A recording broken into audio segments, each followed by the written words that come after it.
하나님은 여러분에게 천국을 주시는 분이십니다. 사람들은 세상에서 자신이 왕처럼 자기가 마음대로 자신의 인생을 다스리고 지배하는 모습으로 천국에 대해서 관심을 가지지 않고 천국이 왜 필요한가, 스스로 열심을 다해서 힘쓰고 애쓰고 때로는 다른 사람의 영역을 침범하고 또 욕심을 한껏 부리고 하는 그런 인생으로 분주하고 바쁘기 때문에 하나님이 천국을 주신다 그래도 그 천국이 나에게 소용이 있는가, 내가 필요한가 관심을 잘 두지 않고 살아갑니다. 그런데 성경은 하나님은 여러분에게 천국을 주시는 분이다 라고 말합니다. 우리가 어떻게 하면 천국을 얻을 수 있을까? 천국을 우리가 소유할 수 있는 그 방법에 대해서 무관심할지라도 성경은 우리에게 하나님이 얼마나 그 일을 원하시는지 세례 요한을 보내어서 천국을 받을 수 있도록, 받을 상태가 되도록 준비시켰다라는 것을 우리에게 말해주고 있습니다.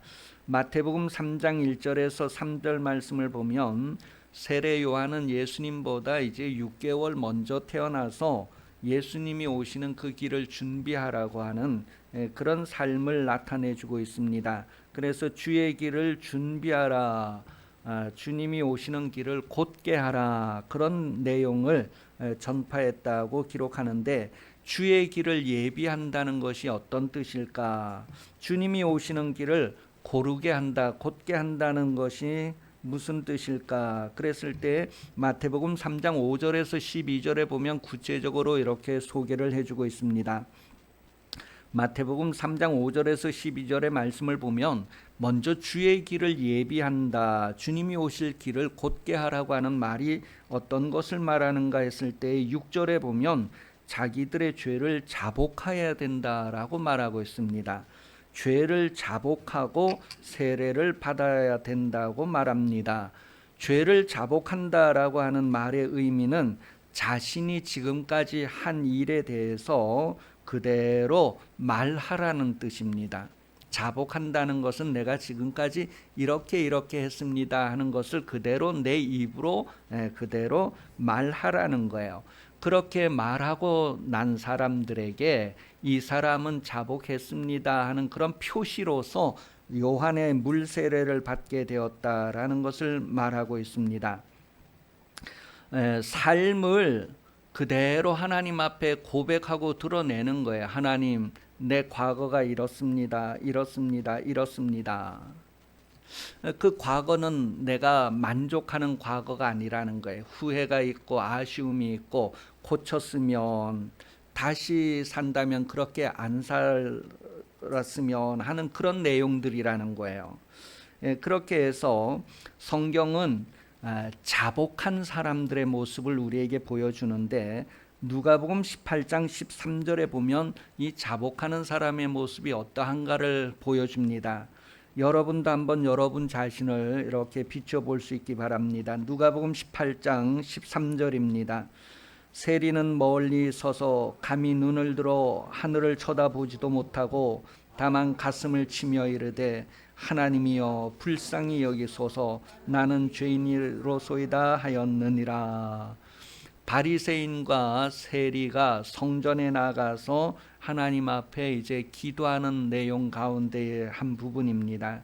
이 세리는 자신의 삶에 대해서 자복하면서 고백하는 것이, 나를 불쌍히 여겨주세요. 나를 불쌍히 여겨주세요. 내가 지나온 모든 삶이 잘못된 삶이었습니다. 그런 고백을 하는 것을 보여줍니다. 하나님께서 이 사람을 받으셨다라고 하는 내용을 이어서 쭉 기록을 하고 있어요. 이 당시에 세리들, 세금을 받아들이는 사람들의 일반적인 모습이 누가복음 19장 1절 2절에 소개되어지는 사람으로 나타나는데, 누가복음 19장 1절 2절 먼저 읽어보겠습니다. 예수께서 여리고로 들어가시다가 삭개오라 이름하는 자가 있으니 세리장이요 또한 부자라 이 당시에 세금을 걷어들이는 직업을 가지고 있는 사람들은 부자였답니다. 그런데 그 부자가 정당하게 부자가 된 것이 아니고 이 법을 넘어서서 이제 부자가 되는 그런 모습을 누가복음 19장 8절에서 9절을 통하여서 확인하게 됩니다. 다시 한번 읽어봅니다. 8절에서 10절까지 시작.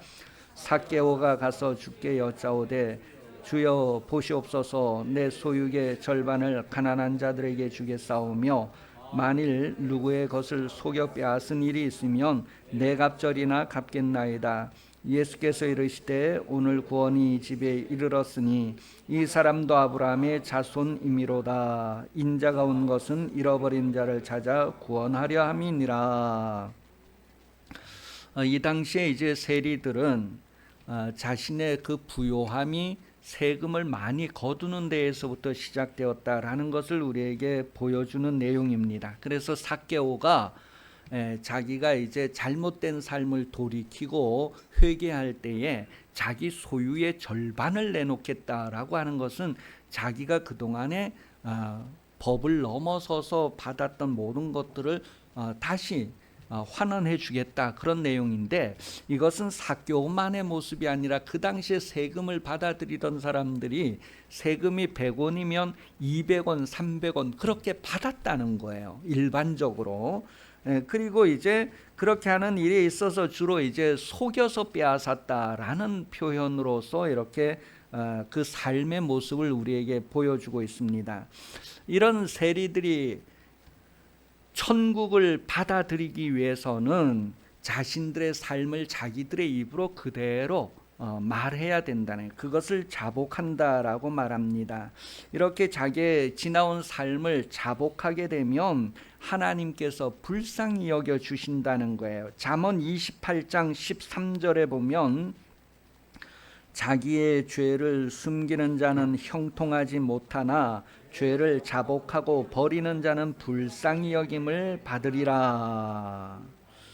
죄를 자복하고 버려야 된다, 그렇게 기록하고 있어요. 내가 아쉽고 후회되고 그런 삶을 쭉 내가 그렇게 살았다 한 후에는 그것을 이제 버려야 된다. 그대로 끌어안고 가지 말고 버리라는 거예요. 그렇게 하면 불쌍히 여김을 받는다는 거예요. 하나님은 사람의 연약함을 아시고 누가 귓속말만 넣어줘도, 누가 조금만 유혹을 해도 그 유혹에 그냥 홀딱 넘어가고, 그렇게 우리 육신의 마음에 그 원하는 바에 이끌리는 그런 연약함에 쌓여 있다는 것을 아시기 때문에 불쌍히 여겨 주신다는 거예요. 연약함에 그렇게 유혹을 받고 넘어가는 그 모든 과거 삶에 대해서 자복을 하고 버리는 사람은 하나님께 불쌍히 여김을 받는다라는 것을 말하고 있습니다. 두 번째, 이렇게 바리새인이나 사두개인들을 통해서 말하는 것은 회개의 열매를 맺으라는 것입니다. 천국을 어떤 사람이 받을 수 있을까, 받아들일 수 있을까, 하나님의 다스리는 통치를 어떤 사람이 받아들일 수 있을까 했을 때에 회개에 합당한 열매를 맺는 사람이다라고 말하고 있습니다. 회개에 합당한 열매라는 것은 내 과거에 후회되고 잘못되는 일들을 버리고 돌아선 사람을 얘기하는 거예요. 그런 사람들의 삶을 얘기하는 것입니다. 이스라엘에 주로 이렇게 드러나는 인물들 가운데 바리새인이나 이 서기관, 사두개인, 이런 사람들은 아주 이렇게 앞서고 모범되고 인물들인데, 이 사람들에게 있어서 지금 성경에서 말하는 것은 회개에 합당한 열매를 맺으라. 정말 원하지 않고 바라지 않았던 과거를 이제 버리고 돌아선 삶을 살라는 것을 말합니다. 이 사람들에게 구체적으로 너희가 속으로 아브라함이 우리 조상이다 그렇게 말하지 말아라. 이 사람들은 아브라함의 후손, 혈통으로서는 아브라함의 후손이니까 천국을 받을 수 있지 않을까 그렇게 생각하는데, 이 천국은 혈통으로 받는 것이 아니라 바로 하나님을 믿음으로 믿는 사람이 천국을 받아들이게 된다, 소유하게 된다, 그렇게 가르쳐주는 내용을 성경이 우리에게 보여줍니다.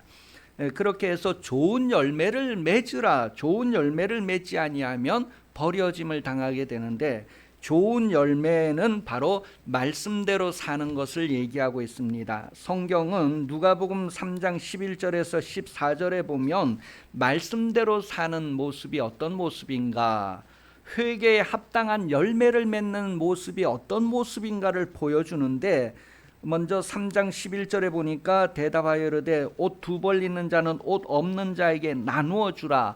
이스라엘 땅에서 이 옷이라고 하는 것은 주로 겉옷을 얘기하는데, 겉옷은 이제 그들이 밤에 덮고 자는 것을 말합니다. 가난한 자들에게 이 겉옷을 담보로 잡았다가도 해지기 전에 돌려주라는 것은 그들이 밤에 덮을 이불이 없으면 그들이 추위에 그대로 노출되어서 생명의 위기를 받기 때문에 그들의 그 담보받은 옷을 돌려주라는 거예요. 그런데 여기에 보니까 옷을 두 벌 있는 자는 옷 없는 자에게 주라.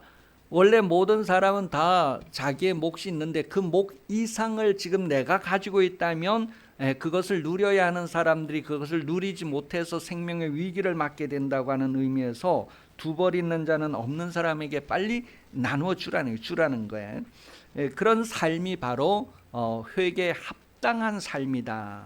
그렇게 우리에게 말해줍니다. 먹을 것이 있는 사람도 먹을 것이 없는 사람에게 그렇게 하라는 거예요. 그리고 12절에 보니까 세리들도 세례를 받고자 하여 와서 이르되 선생이여 우리는 무엇을 하리까 하며 이르되 부가 된 것 외에 거두지 말라. 그래서 100원의 세금이면 100원을 받아야 되는데 그 외에 더 부과해서 받아서 부자가 되었다고 하는 내용들을 확인하는 거예요. 군인들에게도 강탈하여서 빼앗지 말라, 그런 내용을 말하고 있어요. 이런 내용들을 통해서 회개에 합당한 열매는 회개한 사람은 생활을 이렇게 하는 것이다 라는 것을 안내해 주고 있습니다.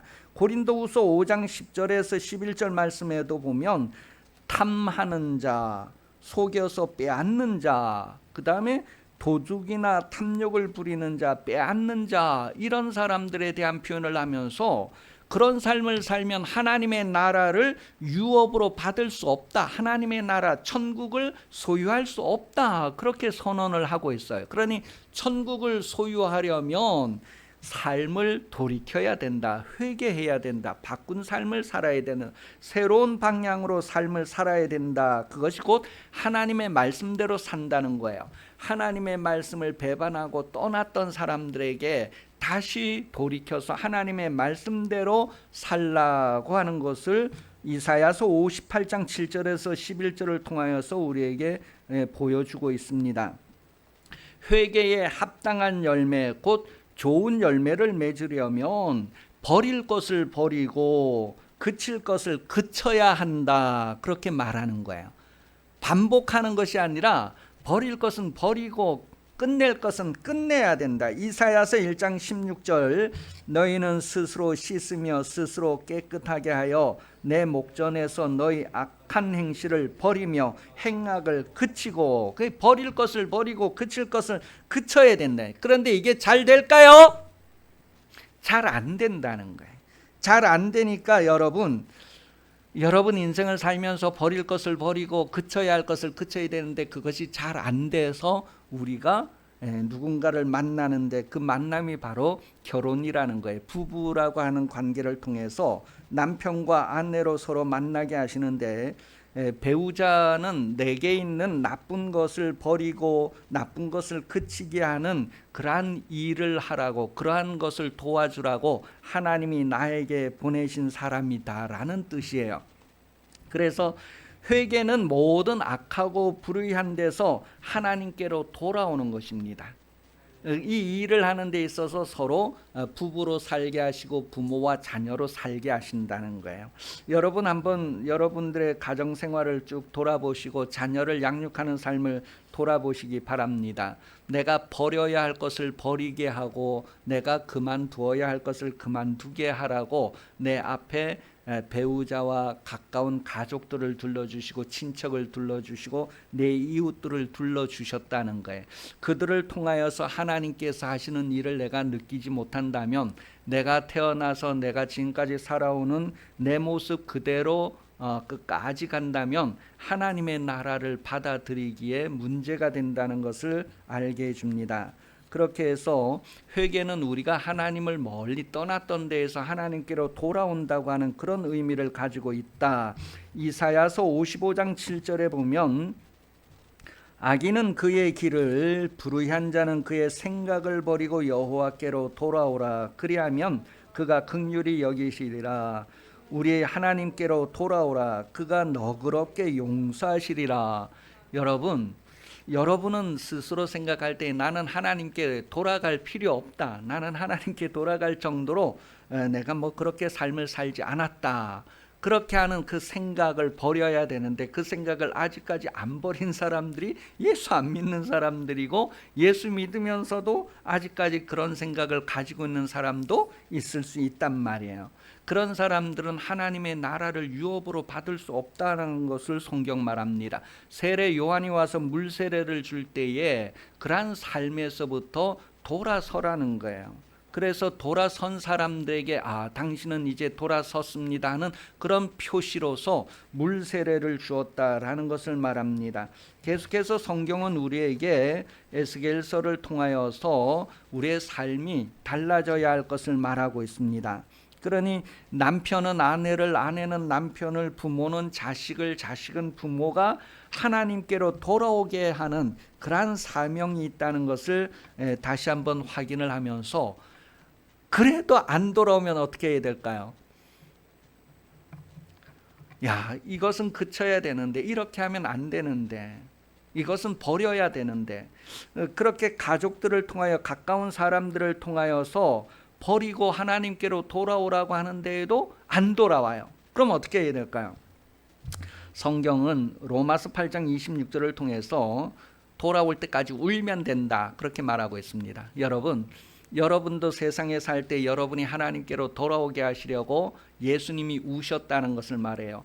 예루살렘 성을 내려다보시고 우시고 나사로의 무덤 앞에서 우시고 성령이 말할 수 없는 탄식으로 지금도 울면서 기도하시는 것을 성경은 우리에게 보여주고 있습니다. 하나님은 여러분의 눈에 눈물을 보신다니. 그리고 요한계시록에서는 천국에서는 그 눈의 눈물을 닦아주시는 분, 씻어주시는 분, 다시는 곡하는 일이나 우는 일이 없게 하시는 분, 그런 천국의 모습을 우리에게 소개를 해주고 있습니다.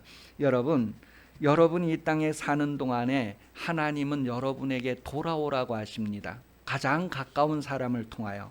그러니 다시 한번 여러분들의 마음을 부드럽게 하고 하나님께서 여러분 가까이 두신 사람들을 통하여서 하나님이 돌아오라고 하는 음성을 다시 한번 들을 수 있는 그런 삶이 되시기를 예수님 이름으로 축복합니다. 하나님이 사람을 지으실 때에는 하나님의 성품, 하나님의 속성에 따라서 사랑으로 지으셨다라는 것을 성경은 우리에게 말해줍니다. 하나님의 형상대로 지으셨다라고 하는 단어 속에는 하나님의 성품을 따라 지으셨다고 하는 내용이 포함되어 그래서 세상은 사랑하며 사는 곳이다라는 것을 우리에게 말해줍니다. 사랑으로 하지 않은 모든 것은 다 우리가 회개하고 돌이켜야 한다는 것을 말해줘요. 여러분도 지금까지 살아오면서 누군가를 미워해 본 적이 있습니까? 우리가 미워했다면 가장 가까운 사람을 미워하는 데에서 멀리 있는 사람까지도 미워하게 되는 경험을 가질 수 있습니다. 그러므로 여러분, 우리가 사랑으로 행하지 않은 그 모든 삶에서 돌아와야 된다, 돌이켜야 된다. 로마서 13장 9절에서 10절은 성경에 많은 계명들이 있는데 318가지, 518가지, 10계명 이런 계명들이 많이 있는데 그런 계명들을 다 한마디로 얘기하면 사랑하라고 하는 단어 속에 다 포함된다 그렇게 말해주고 있습니다. 그래서 사랑은 율법의 완성이다 그렇게 말하는 거예요. 남의 집의 것을 탐내지 아니하고 속이지 아니하고 막 그러는 것도 이웃을 사랑하지 않는 데에서부터 시작된다는 거예요. 우리가 이 세상은 사랑하면서 살도록 하나님이 지으셨는데 그 삶에서부터 떠나갔던 생활을 이젠 돌이키라는, 회개하라는 거예요. 방향을 좀 바꿔서 다시 살라는 것을 성경 얘기합니다. 그런 사람들에게 천국을 주신다는 거예요. 그런 사람들에게 하나님의 다스림이 나타나게 된다는 것을 말합니다. 하나님의 보내심을 받은 사람 세례 요한은 물 세례를 주었는데 그 물 세례는 바로 생활의 방향을 돌이킨 사람들에게 표시로서 물 세례를 주었다라는 것을 성경이 우리에게 보여줍니다. 세례 요한이 선포한 내용은 회개하라는 것이었다라고 마태복음 3장에서 우리에게 확인을 해주고 있어요. 세례 요한이 회개하라 그렇게 선포해요. 생활을 돌이켜라. 이렇게 이전에 그릇 행하여 가던 생활에서 돌아선 사람들에게 예수님께서는 나를 믿으라 그렇게 말하고 있어요. 세례 요한이 사람들을 불러서 돌아서세요 그렇게 해서 돌아선 사람들에게 예수님이 나를 믿으라 그렇게 말씀하시는 거예요. 그래서 물 세례와 성령 세례를 얘기하는데, 물 세례는 세례 요한의 세례, 생활을 바꾸는 그런 세례로 요한의 세례, 성령 세례는 나를 믿으라 하시는 예수님을 믿는 사람들에게 주시는 세례가 바로 성령 세례라는 것을 성경이 말해주고 있어요. 요한복음 14장 1절에 보면 너희는 마음에 근심하지 말라 하나님을 믿으니 또 나를 믿으라. 이때 그 믿으라고 하는 단어의 의미가 바로 나를 의지해라, 나를 믿으라 그런 뜻이란 말이에요. 11절에 보니까 요한복음 14장 11절 내가 아버지 안에 거하고 아버지께서 내 안에 계심을 믿으라. 그렇지 못하겠거든 행하는 그 일로 말미암아 나를 믿으라. 예수를 믿으라는 거예요. 사도행전 1장 1절에 보면 예수님의 인생을 설명할 때에 예수님은 행하며 가르쳤다라고 기록을 하는데, 예수님이 행하며 가르친 것은 바로 예수를 믿게 하려고 그렇게 했다는 것을 말합니다. 바리새인이나 서기관들은 행하면서 가르치지 않았다. 마태복음 23장 2절에서 7절 말씀을 보면 바리새인이나 서기관들은 가르치는 삶을 살면서도 그들은 행하지 않았다는 거예요. 그래서 예수님은 행하면서 가르쳤다라고 말합니다. 그 바리새인 서기관들이 말하는 것들은 너희가 받아들이지만 그들의 행동하는 것들은 받아들이지 말아라 그렇게 표현을 하고 있어요. 예수께서 나타내신 모든 일은 바로 하나님이 예수님 안에서 하신 일이다라고 요한복음 14장 10절에서 11절 기록하고 있습니다. 그래서 예수님이 하시는 일들은 다 예수를 믿으라고, 곧 하나님을 믿으라고 나타내는 일이었다라고 말하고 있습니다. 그래서 성경을 읽으면서 예수님이 하신 일들을 쭉 보면서 예수님에게 나를 의탁해야 되겠구나, 하나님에게 나를 맡겨야 되겠구나, 하나님을 믿어야 되겠구나, 예수님을 믿어야 되겠구나 하는 그런 마음에 역사가 일어나게 된다는 거예요. 예수님은 모든 사람이 하나님을 믿게 하려고 말씀하셨다라는 것을 성경이 기록을 하고 있습니다. 예수님이 가르치는 모든 것들은 하나님을 믿게 하려고 말하는 것이었다는 거예요. 하나님이 예수님 안에서 말씀하셨다는 거예요. 그래서 예수님의 말씀을 듣는 사람은 곧 하나님의 말씀을 듣는 것이다라고 성경은 말합니다. 성경은 요한복음 1장 12절에 예수님의 말씀을 받아들이는 사람, 예수 믿는 사람은 하나님의 가족이 된다라고 기록을 하고 있습니다. 영접한다, 받아들인다. 그래서 하나님은 계속해서 하나님을 받아들이라고 그 아들을 통하여서 말씀하시고 말씀으로 찾아오시는 분이다라고 성경이 우리에게 소개를 합니다. 일상생활에서 하나님의 말씀을 받아들이는 생활, 일상생활에서 하나님의 말씀을 받아들이는 사람, 그 사람이 곧 하나님의 가족이 된다는 것을 성경이 말하고 있습니다. 여러분이 일상생활을 하면서 하나님의 말씀을 받아들이는 거예요. 하나님의 말씀대로 살 때에 곧 하나님의 가족이 된다 그렇게 말하고 있습니다. 그런 사람들이 천국을 받아들이게 된다, 천국을 소유하게 된다라고 성경이 말합니다. 하나님이 모든 사람이 하나님을 알고 구원받기를 원하셔서 하나님의 말씀을 담아서 전하는 사람들을 여러분에게 보내준다는 거예요. 그래서 아들을 보면서, 예수님을 보면서 생명의 말씀을 듣고 믿게 하셨고, 또 제자들을 보내서 제자들이 하는 말은 곧 그 보내신 예수님이 하는 말이다. 또 예수님은 여러분도 세상으로 보내신다고 성경은 말하는데, 여러분의 말을 듣는 사람은 곧 예수님의 말을 듣는 것이고, 예수님의 말을 듣는 것은 곧 하나님의 말을 듣는 것이다. 그런 내용을 오늘 본문에서 말하고 있어요.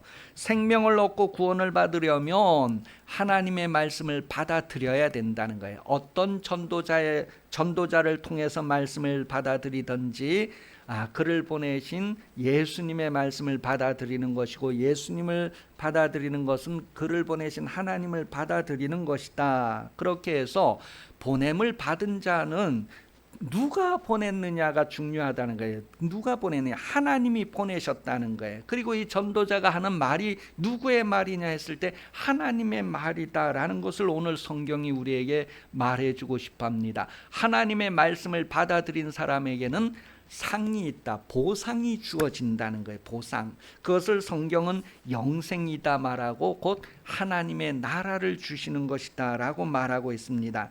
요한복음 20장 20절에 보면 이 성경은 예수님이 오셔서 하신 많은 일들을 기록하는데, 그런 일들을 통하여서 우리에게 믿음을 주고자 합니다 라고 말하고 있습니다. 믿음으로 영생을 얻기 때문에 그렇습니다. 요한복음 20장 21절, 예수께서 또 이르시되 너희에게 평강이 있을지어다. 아버지께서 나를 보내신 것 같이 나도 너희를 보내노라. 그래서 예수님이 하는 말은 바로 하나님이 하시는 말씀을 전해주는 것이다. 오늘 저와 여러분도 예수님의 보냄을 받아서 세상에 나가서 말을 전해주는데, 그 말은 곧 하나님의 말씀을 전해주는 것이다. 그들이 그 말씀을 받아들이면 하나님의 자녀가 되고, 그 말씀을 받아들이면 하나님의 보상을 받는다는 거예요. 하나님의 나라를 받는다라는 것을 말하고 있습니다. 여러분, 하나님은 여러분을 보내셨으니 여러분의 말을 듣는 사람은 곧 하나님의 말을 듣는 것이고, 여러분을 받아들이지 않는 사람은 하나님을 받아들이지 않는 사람이 됩니다. 그 결과가 주어진다는 것을 성경은 말하고 있어요.